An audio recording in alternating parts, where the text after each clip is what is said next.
पुराने समय की बात है। हिमाचल की धौलाधार पर्वत श्रृंखलाओं की गोद में देवगढ़ नाम का एक छोटा सा खूबसूरत गांव था। गांव पहाड़ों की ढलान पर ऐसे बसा था मानो किसी ने हरे रंग की चादर पर कुछ घर बिखेर दिए हों। यहाँ की हवा में देवदार की महक और झरनों का संगीत घुला रहता था। इसी गांव में सबसे आखिर में जंगल के किनारे एक छोटा सा लकड़ी का घर था। उस घर में आरव नाम का एक लकड़हारा रहता था। आरव सिर्फ लकड़हारा नहीं, एक बेहतरीन काष्ठ शिल्पी था। उसके हाथ जब छेनी और हथौड़ी पकड़ते तो बेजान लकड़ी में जान डाल देते। वह लकड़ी के ऐसे खिलौने और मूर्तियां बनाता कि देखने वाले देखते ही रह जाते। लेकिन देवगढ़ जैसे छोटे से गांव में कला का कोई मोल न था। लोग उसकी कला की तारीफ तो करते, पर खरीदता कोई नहीं था। आरव की दुनिया उसके 2 बच्चों, 8 साल के बेटे रोहन और 5 साल की बेटी लीला के इर्द गिर्द घूमती थी। 3 साल पहले एक लंबी बीमारी के बाद उसकी पत्नी पार्वती उसे और बच्चों को छोड़कर हमेशा के लिए चली गई थी। उस दिन से आरव ही बच्चों की माँ भी था और पिता भी। वह बहुत अच्छा, सीधा सादा और ईश्वर पर विश्वास रखने वाला आदमी था। उसकी अच्छाई और मेहनत के कारण गांव के लोग उसकी इज्जत तो करते थे, पर गरीबी एक ऐसा दाग थी जिसे कोई सम्मान धो नहीं सकता था। आरव बहुत मेहनत करता, पर इतना ही कमा पाता कि बस 2 वक्त का खाना मिल सके। कई कई रातें ऐसी भी गुजरती जब वह बच्चों को दलिया खिलाकर खुद पानी पीकर सो जाता। बच्चों के कपड़ों पर पैबंद लगे थे और उनके पैरों में पहनने के लिए चप्पल तक नहीं थी। यह देखकर आरव का दिल कटकर रह जाता। गांव वालों ने उसे कई बार दूसरी शादी करने की सलाह दी ताकि बच्चों को माँ का साया मिल सके और घर संभल जाए, पर आरव ने हर बार मना कर दिया। उसे डर था कि कोई सौतेली माँ उसके बच्चों को पार्वती जैसा प्यार नहीं दे पाएगी। उसने सोचा कि इस गांव में तो बस गुजारा ही हो सकता है, क्यों न पास के बड़े कस्बे पालमपुर में अपनी किस्मत आजमाई जाए। वहां शायद उसकी कला का कोई कद्रदान मिल जाए। पालमपुर का रास्ता देवगढ़ से लगभग 8 मील दूर था और बीच में एक घना पुराना जंगल पड़ता था जिसे लोग देव वन कहते थे।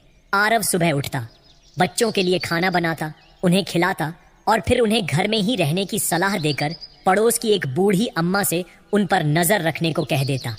फिर सुबह सुबह ही अपने औजारों का थैला और कुछ बनाए हुए लकड़ी के खिलौने लेकर जंगल के रास्ते से होकर पालमपुर की ओर निकल पड़ता।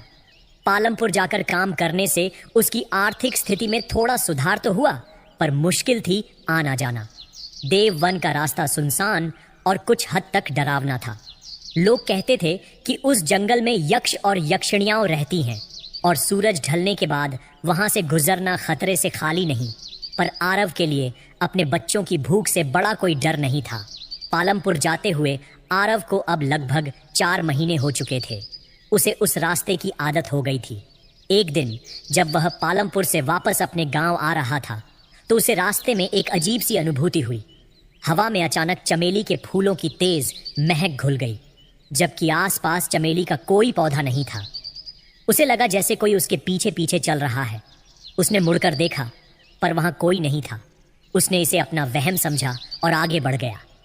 अगले दिन फिर उसी जगह पर उसे वही महक महसूस हुई। इस बार उसे पेड़ों के झुरमुट में से पायल की हल्की सी छनछनाहट भी सुनाई दी। वह थोड़ा डर गया। वह जल्दी जल्दी कदम बढ़ाने लगा। यह सिलसिला कई दिनों तक चलता रहा। कभी उसे पायल की आवाज आती तो कभी किसी के हंसने की। वह समझ गया था कि यह उसका वहम नहीं है। जंगल में कोई है जो उस पर नजर रख रहा है। एक शाम जब वह लौट रहा था तो नदी पार करने के बाद उसकी नजर एक पुराने बरगद के पेड़ पर पड़ी। वह देखकर हैरान रह गया। पेड़ की एक मोटी डाल पर एक बेहद खूबसूरत जवान औरत बैठी थी जो उसे बहुत प्यार से देख रही थी।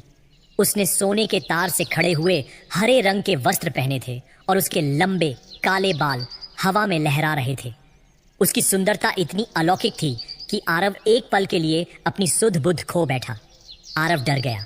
वह जल्दी जल्दी आगे बढ़ने लगा तो पीछे से एक गंभीर और मधुर आवाज आई, आरव रुक जाओ। न चाहते हुए भी आरव के कदम वहीं जम गए।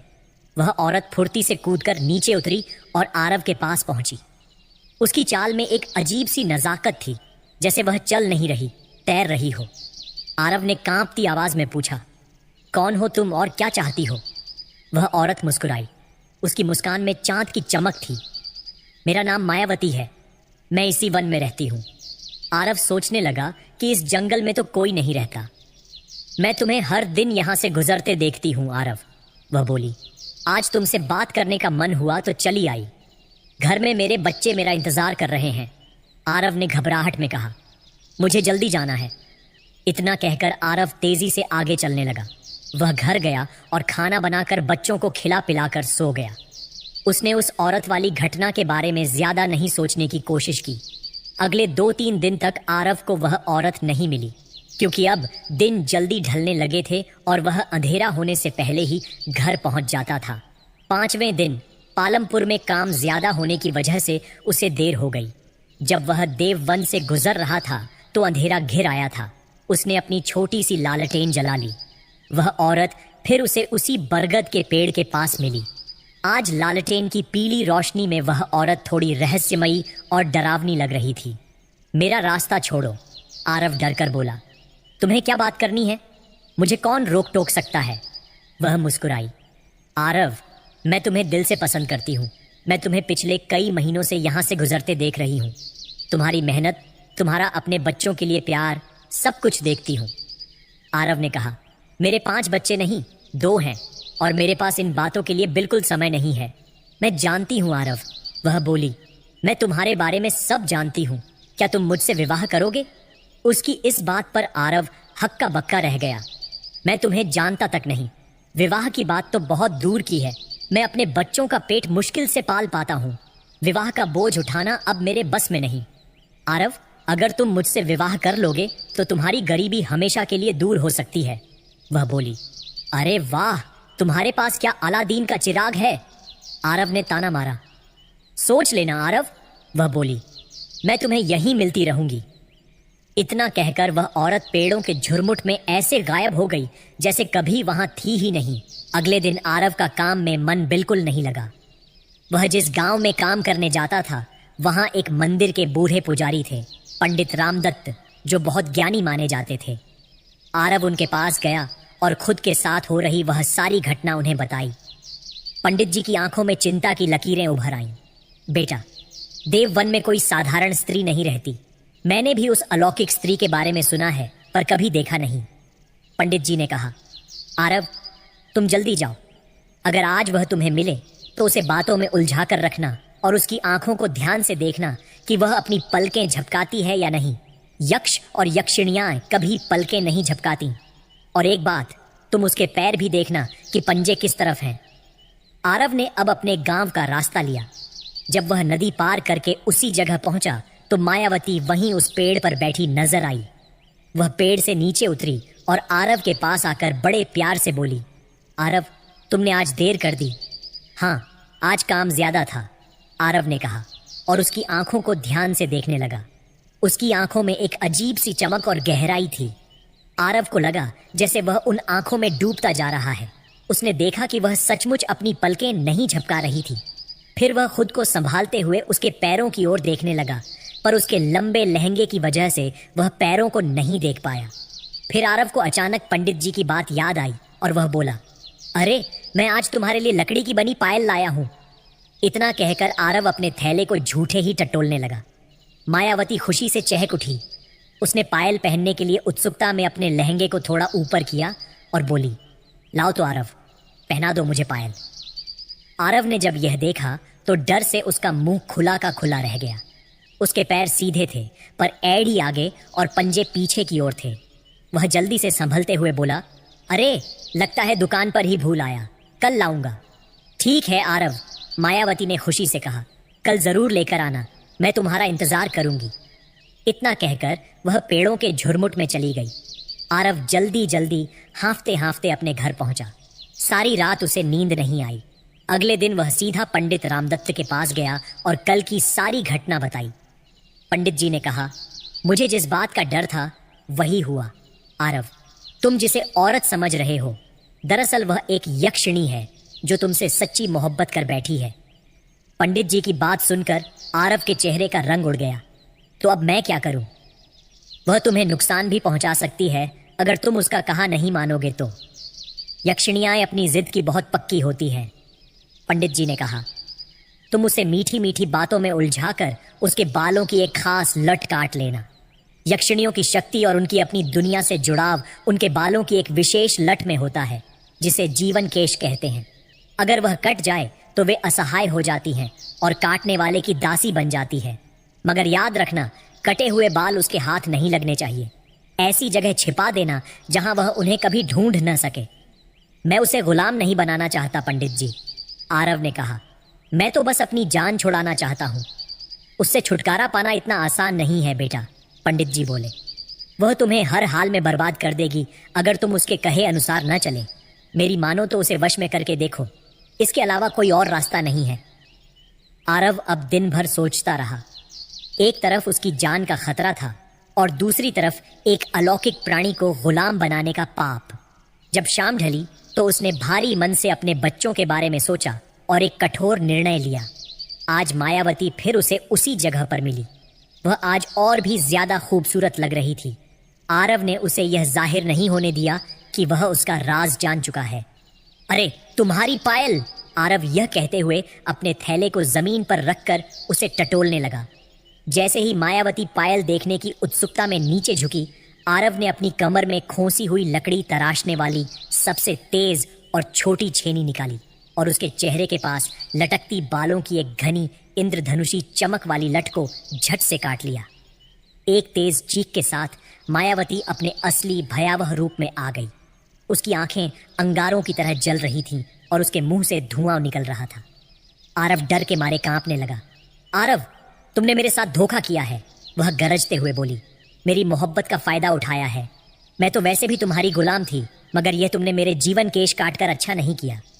अच्छा, तो पहले तुम अपने उसी खूबसूरत रूप में आओ और अपने बारे में सब सच सच बताओ, आरव ने हिम्मत करके कहा। मायावती अपने खूबसूरत रूप में आई और कहने लगी, मेरा नाम मायावती है। हमारी बस्ती इसी वन के भीतर एक अदृश्य दुनिया में है जिसे फूल नगर कहते हैं। एक दिन मैं घूमती हुई इधर आ निकली। मैंने जब तुम्हें शाम को यहाँ से गुजरते देखा तो तुम पर फिदा हो गई। अब तो मैं तुम्हारी दासी हूँ। बताओ, तुम्हारे लिए क्या कर सकती हूँ? अब मुझे तुमसे कोई डर नहीं, आरव ने कहा। मैं तुम्हें अपने घर ले जा सकता हूँ, मगर मेरे बच्चों के सामने अपने असली रूप में कभी मत आना। कभी मेरे बच्चे तुम्हारे उल्टे पैर न देख पाए और गांव में भी तुम्हारे राज का पता न चल पाए, वरना तुम जानती हो कि तुम मेरे काबू में हो। हाँ, मैं जानती हूँ, वह उदासी से बोली। अगर तुम मेरे बाल भी न काटते तो भी मैं तुम्हारा हर कहना मानती। मुझे तुम्हारी हर बात मंजूर है। मेरा तुम्हारा कोई रिश्ता नहीं। मेरे बारे में कोई गलत ख्याल भी मत लाना, आरव ने सख्ती से कहा।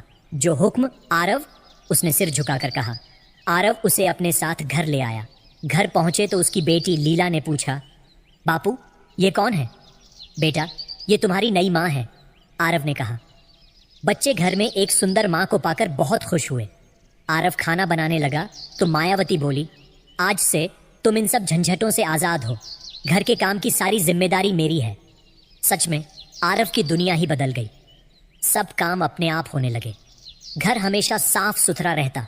बच्चों के लिए रोज नए नए पकवान बनते। आरव ने अपने बच्चों को सख्ती से कहा कि माँ के बारे में बाहर किसी को नहीं बताना। बच्चे अब घर से बाहर खेलने जाते तो लोग यह देखकर हैरान रह जाते कि वे अब नहाए धोए साफ सुथरे कपड़े पहने हुए रहने लगे हैं। असल में मायावती दूसरों को दिखाई नहीं देती थी, सिवाय उनके जिन्हें वह खुद चाहती थी। कभी कभी मायावती को अपने कटे हुए बालों का बहुत अफसोस होता, क्योंकि अब वह अपनों से नहीं मिल सकती थी, अपनी दुनिया में नहीं जा सकती थी। आरव ने वे बाल एक मिट्टी की हांडी में डालकर घर के आंगन में चूल्हे के पास की एक कच्ची दीवार में चिनवा दिए थे। समय बीतता गया, बच्चे बड़े होने लगे। गांव के लोगों ने बच्चों से पूछना शुरू कर दिया कि तुम्हें तैयार कौन करता है और तुम्हारे घर का काम कौन करता है। बच्चों ने कह दिया कि हमारी माँ हमें तैयार करती है। लोगों को बहुत अचंभा हुआ कि यह कैसे हो सकता है। इसकी माँ को मरे तो सालों बीत गए। फिर एक दिन शाम को पड़ोस की एक औरत कांता चुपके से आरव के घर में झांकने लगी। बस मायावती से उसी दिन गलती हो गई कि वह उस पड़ोसन को उल्टे पैरों के साथ आंगन में कपड़े सुखाती हुई नजर आ गई। पड़ोसन तो वहीं डर के मारे बेहोश हो गई। होश आया तो घर जाकर अपने पति को बात बताई। उसके पति ने पहले तो यकीन नहीं किया, पर जब कांता ने कसम खाई तो वह भी सोच में पड्डी डीडीएच गया।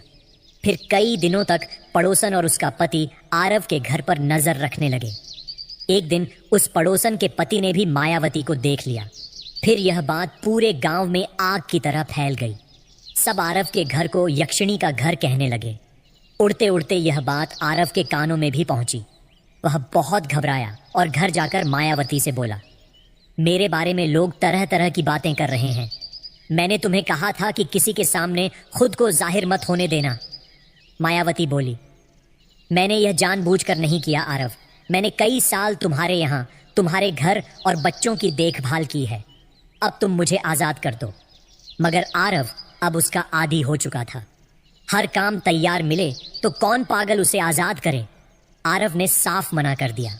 कुछ दिनों बाद आरव का सबसे छोटा बेटा रोहन उसी दीवार के पास जहां आरव ने मायावती के बाल हांडी में डालकर छिपाए थे, अपनी लकड़ी की तलवार से खेलते खेलते मिट्टी खोदने लगा। मिट्टी खोदते खोदते कई देर हो गई।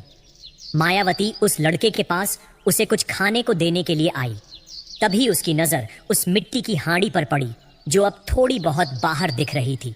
लड़का भी बोला, देखो माँ, इस हांडी में क्या है? मैं कब से इसे बाहर निकालने की कोशिश कर रहा हूँ। मायावती का दिल जोर जोर से धड़कने लगा।